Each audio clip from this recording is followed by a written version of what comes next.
Hello friends, welcome back to my YouTube channel. Friends, आज अपने बात करेंगे बॉर्डर रोड ऑर्गेनाइजेशन ग्राफ में जो एसकेटी ट्रेड है, स्टोर कीपर टेक्निकल, उसकी क्या जॉब प्रोफाइल होती है, क्या लाइफस्टाइल होता है, आफ्टर जॉब उसका क्या लाइफ रहती है। और उसके अंदर अपने बात करेंगे वो कौन से ग्रुप के अंदर आता है, उसको पोस्टिंग लोकेशंस कहाँ रहती है, उसको क्या क्या काम करने पड़ते हैं। अगर जैसे स्टोर कीपर मोस्टली काम है, तो अगर उससे कोई चीज़ खो जाती है तब क्या होता है। और एनपीएस में आएगा, वो ओपीएस में आएगा, उसका प्रमोशन कहाँ तक वो लाइव में प्रमोशन हो जाएगी, प्रमोशन में कितना टाइम लगेगा। और ration money, dress allowances, other भी अलाउंस, और उसके अलावा स्टडी टाइम मिलेगा या नहीं मिलेगा। इन सभी पॉइंट्स पे अपने डिटेल में बात करेंगे। उससे पहले आप सभी से रिक्वेस्ट है, अगर आप मेरे चैनल में पहली बार विजिट करें हैं तो प्लीज़ चैनल को सब्सक्राइब करके बेल आइकन को प्रेस कर दीजिएगा। चलो फ्रेंड्स, वीडियो में देरी ना करते हुए स्टार्ट करते हैं। सबसे पहला पॉइंट लेते हैं, जो एसकेटी है वो कौन सी ग्रुप में आता है। ग्रुप सी की जॉब है, जिसमें आपकी रैंक है वो हवलदार होती है।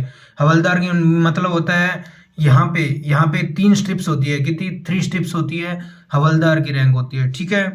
एंड खुद एसकेटी की। इसके बाद में आपका मेन होता है कि आपका काम क्या है। सबसे मेन इंपॉर्टेंट, आपको क्या काम करना पड़ेगा।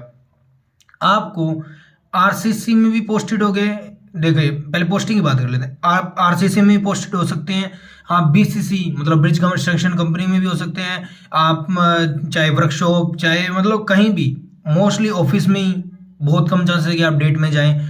डेट में जब जाना पड़ेगा, जब बहुत बड़ी डेट है, बहुत करोड़ों में काम हो रहा है, कोई टनल में काम हो रहा है, तब वहाँ स्टोर कीपर की जरूरत पड़ेगी। वरना मोस्टली आपकी लाइफ ऑफिस की लाइफ है, ऑफिस में रहना होगा आपको। ऑफिस का मतलब जहाँ पे आप फैमिली रख सकते हैं, ठीक है। तो फैमिली लाइफ भी होगी इसका मतलब, ठीक है। आपको करना क्या क्या होगा।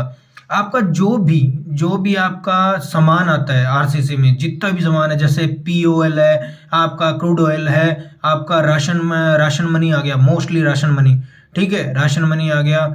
और इसके अलावा आपकी सीमेंट, सरिया, स्पोर्ट्स का सामान है, जैसे कोई गेम, वहाँ पे गेम्स होते हैं, टूर्नामेंट्स होते हैं, उनमें स्पोर्ट्स का सामान हो गया। कोई टेंट वेंट हो गए, जैसे मतलब कोई छोटा मोटा प्रोग्राम ऑर्गेनाइज करना होता है तो उसका सामान हो गया। जितना भी सामान है वो आपके अंडर होगा। आप पे बहुत बड़ी रिस्पॉन्सिबिलिटी है कि आपको पूरी आरसीसी, पूरी चीफ ऑफिस, पूरी टास्क फोर्स का सारा मटेरियल आपके अंडर होगा। आपको उसको डिस्ट्रीब्यूट करना है, उसको कहाँ मतलब लाएंगे तब भी काउंट करना है, जाएगा तब भी काउंट करना है, ठीक है। अगर सामान खो जाता है तब क्या होगा। एग्जाम्पल, आपने कोई 50 सीमेंट के कट्टे मंगवाए और 49 सीमेंट के कट्टे किसी को देने थे, और आपने दे दी 50। एक 49 देने थे, आपने दे दी 50 की 50। तो आपके अकाउंट में जो वहाँ का डाटाबेस है उसमें तो आपके पास एक सीमेंट का कट्टा होना चाहिए, पर आपने मिस काउंट करके एक ज़्यादा दे दिया, तब क्या होगा। तब देखो, पहली बात तो डिपेंड करती है आपके ऑफिसर पे कि वो आपके ऑफिसर जो प्रमोशन से बन के गए हैं वो आपके प्रति कैसे हैं। हो सकते हैं वो उस बात को कहीं ना कहीं से एडजस्ट कर ले उस चीज़ को, या फिर हो सकता है आपको वो भरनी पड़े, जेब से पैसे लगा के ही लाना पड़ेगा, ध्यान रखना। तो सबसे बड़ी जिम्मेदारी भी है, सबसे ज़्यादा रेपुटेशन भी है इस बात की कि आपके पास में मटेरियल होगा सारा आपके अंडर में, बट सावधानी भी है, ठीक है। सर ने जिन्होंने मेरे को बताया था, जो हायर ऑफिसर है अभी बीआरओ के अंदर, आपके एसकेटी से होके बने हैं, उन्होंने एक बात बोली थी कि फर्स्ट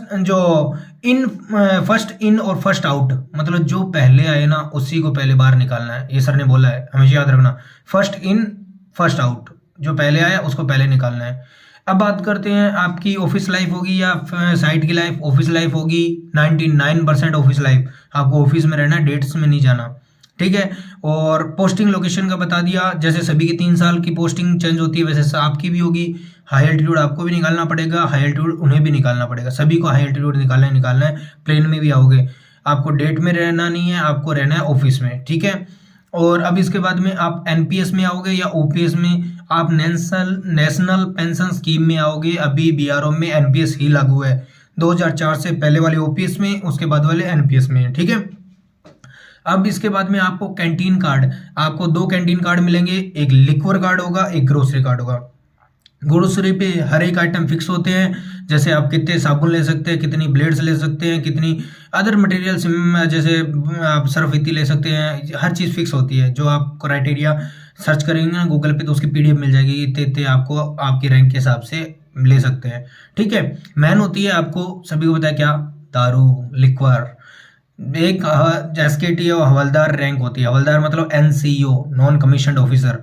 तो उसको एनसीओ को 5 बोतल एक महीने की मिलती है। एक महीने में आप कौन सी भी 5 रम या विस्की की बोतल ले सकते हैं। बियर लेना चाहते हैं तो 5 इंटू 4 कर दीजिए, 5 चौक 20 बियर की बोतल महीने की मिलेगी। और बियर से एक छोटी आती है जो लेडीज के लिए आती है, नाम पता नहीं क्या होता है, वो एक बोतल के पीछे 8 मिलती है। तो 8 5 40 ले सकते हैं। ठीक है, ये हो गया आप सबका कैंटीन फैसिलिटी। अब बात करते हैं राशन मनी। जब भी आप घर जाएंगे छुट्टी लेके तो आपकी हर दिन की राशन मनी 130 रुपये आपके खाते में आएगी। मतलब गवर्नमेंट आपको खाने का पैसा भी देगी। और जब ऑफिस में रहोगे तो आपकी मैश होती है, कैंटीन मैश, एनसीओ की अलग से, जीसीओ की अलग से, ऑफिसर की अलग। तो आपकी एनसीओ में आपका खाना बनेगा। इसके बाद में एनसीओ ये राशन मनी होगी। ड्रेस अलाउंसेस, ड्रेसेस के अलाउंसेस क्या है? ड्रेसेस आपने जैसे आपको हर साल जो बीआरओ है वो 10,000 रुपये देती है जून मंथ के अंदर, कि आप साल में एक बार अपनी ड्रेसेस, आपकी शूज़, आपकी पूरे ड्रेस कोड के ऊपर जो भी बेल्ट लगता है, आपकी जो भी मटेरियल लगता है, कैप वैप सब लाने के लिए 10,000 रुपये महीने साल के देते हैं। ठीक है, इसके बाद में स्टडी टाइम। देखिए ऑफिस, मोस्टली ऑफिस लाइफ है तो ऑफिस के अंदर आप देखिए कि आपको जो सुबह 8:30 से रूटीन स्टार्ट होता है, जो दोपहर के 1 बजे तक होता है। 1 बजे के बाद में फिर आपको वापस 2 ढाई बजे जाना होता है और शाम को 5 बजे आप फ्री हो जाते हैं। तो एक फिक्स रूटीन है। आप सुबह 8:30 जाना है तो आपको सुबह 4 बजे उठ के पढ़ सकते हैं, सुबह 8 बजे तक तो मिल गया टाइम। 8 बजे नहीं तो 7 बजे तक 2 घंटे सुबह निकाल लिए। फिर उसके बाद 5 बजे तक फ्री आप। शाम को 4-5, जिनको आगे बढ़ना है, कुछ अलग करना है, आगे वैकेंसी किसी और क्लियर करनी है तो वो पढ़ेगा, टाइम निकालेगा। ऑफिस लाइफ का ये सबसे बड़ा फ़ायदा है। ठीक है, ऑफिस लाइफ का ये सबसे बढ़िया फ़ायदा है कि आप पढ़ सकते हैं। और उसके अलावा ऑफिस में हो सकता है आपको उस टाइम काम नहीं हो तो आप ऑफिस में कोई बुक ले जाके उसको पढ़ सकते हैं। ठीक है, स्टडी टाइम हो गया। अब सबसे इम्पोर्टेंट चीज़ है प्रमोशन, प्रमोशन क्राइटेरिया।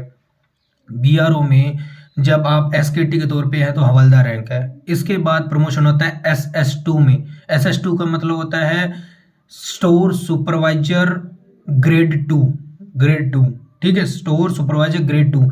इस ये कौन सी रैंक पे होता है? ये होता है जीसीओ, जूनियर कमीशन्ड ऑफिसर। 1 स्ट्रिप यहाँ पे कितनी होती है? 1 स्ट्रिप होती है यहाँ पे। ठीक है, कंधे पे होती है 1 स्ट्रिप। ये होता है नायब सूबेदार की पोस्ट। कौन सी होती है? नायब सूबेदार की पोस्ट होती है एसएस2। ठीक है, स्टोर सुपरवाइजर 2nd ग्रेड। ये कितने सालों में बनते हैं एसएस2? एसकेटी से एसएस2 बनते हैं 15 से 18 साल। अब कोई जैसे ये अपने SC ST का है तो 12-13 साल में बन जाएगा। जनरल का उसको 15 या 18 साल के बीच में टाइम लगता है। 15 या 18 के बीच में बताया सर ने कि 15 से 18 टाइम लग जाता है। ठीक है, इसके बाद में क्या प्रमोशन होता है? SS2 से बनता है triple S, SSS, senior store supervisor, SSS। ये क्या होता है? ये भी जेसीओ होता है, पर इसमें क्या होता है, यहाँ पे 2 स्ट्रिप्स लग जाती है तो वो जेई के इक्वल हो जाता है सूबेदार रैंक। क्या रैंक? सूबेदार की रैंक। Triple S. SS2 से क्या बनता है? Triple S, senior store supervisor.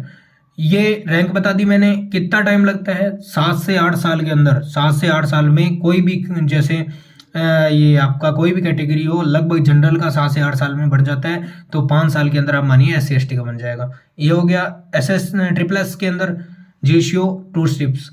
Triple S से क्या प्रमोशन होगा? ट्रिपल एस से आप प्रमोट होके बनेंगे officer AAO, assistant Adam officer. AAO क्या होता है? असिस्टेंट एडम ऑफिसर होता है, AO बनेंगे। ठीक है, अब AO बनने में कितना टाइम लगेगा? गोल्डन स्ट्रिप आएगी यहाँ पे, याद रखना, लेफ्टिनेंट के इक्वल हो जाओगे। गोल्डन स्ट्रिप, यहाँ पे गोल्डन स्ट्रिप आएगी। ऑफिसर रैंक में जाओगे, ऑफिसर मैश में खाओगे, ऑफिसर की तरह बिहेव करोगे, आपके सारे अंडर है। फिर SS2, ट्रिपल एस, SKT सब आपके अंडर है। फिर आप चीफ ऑफिस में बैठोगे डायरेक्ट।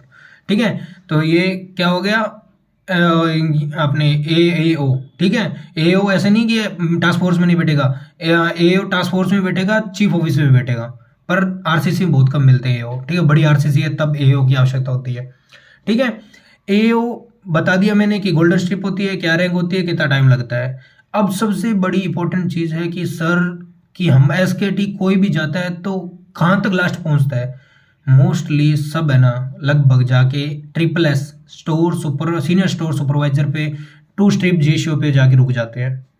बहुत कम होते हैं जो ऑफिसर बनते हैं, वही ऑफिसर बनते हैं जिनके पास में डिग्री या डिप्लोमा किया हो मैकेनिक या इलेक्ट्रिकल में, या स्टोर सुपरवाइजर का कोई सर्टिफिकेट हो उनके पास में। सर्टिफिकेट मतलब बड़ा कोई कोर्स कर रखा हो स्टोर सुपरवाइजर का, ठीक है, बड़ा कोर्स कर रखा हो, डिग्री डिप्लोमा कर रखा हो, वही जाता है आगे तक। कहाँ तक? ऑफिसर रैंक में।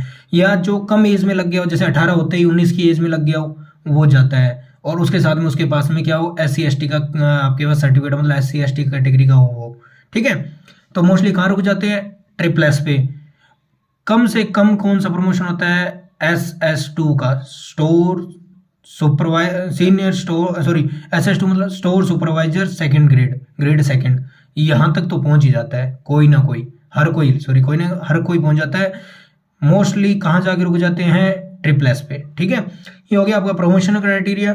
तो मैंने सब चीज़ें बता दी, फैमिली लाइफ भी है, और आपका फैमिली लाइफ भी हो गया, आपकी रैंक भी होगी, प्रमोशन भी हो गया, और मतलब मुझे नहीं लगता स्टडी टाइम की बात होगी। सब क्राइटेरिया, सभी टॉपिक पे मैंने बात कर ली है, और मेडिकल फैसिलिटी पे मैंने वीडियो बनाई रखी है। और इसके अलावा फिजिकल मेडिकल सभी, मतलब मोस्टली जो मेन इंपॉर्टेंट टॉपिक है उन पे वीडियो बना रहा हूँ, लगातार बना रहा हूँ, ऐसे ही बनाता रहूँगा। ऐसे ही अदर ट्रेड्स की लाइफस्टाइल पे वीडियो आती रहेगी। एंड कोई भी डाउट हो तो अपने बैठे हैं, इंस्टा हैंडल, फेसबुक हैंडल, इन सभी के लिंक मैं डिस्क्रिप्शन बॉक्स में दे दूंगा। वहाँ आप जाके कमेंट कीजिए, मैसेज कीजिए, मैं जितना जल्दी होगा, मोस्टली मैं शायद किसी के मैसेज का 1 से 2 घंटे में रिप्लाई आ जाता होगा, हर किसी 1-2 घंटे में रिप्लाई कर देता हूँ। एंड फिर भी कोई डाउट हो तो मैसेज कीजिए। And please like, share and subscribe this channel. Thank you. जय हिंद, जय भारत। मिलते हैं नेक्स्ट वीडियो में।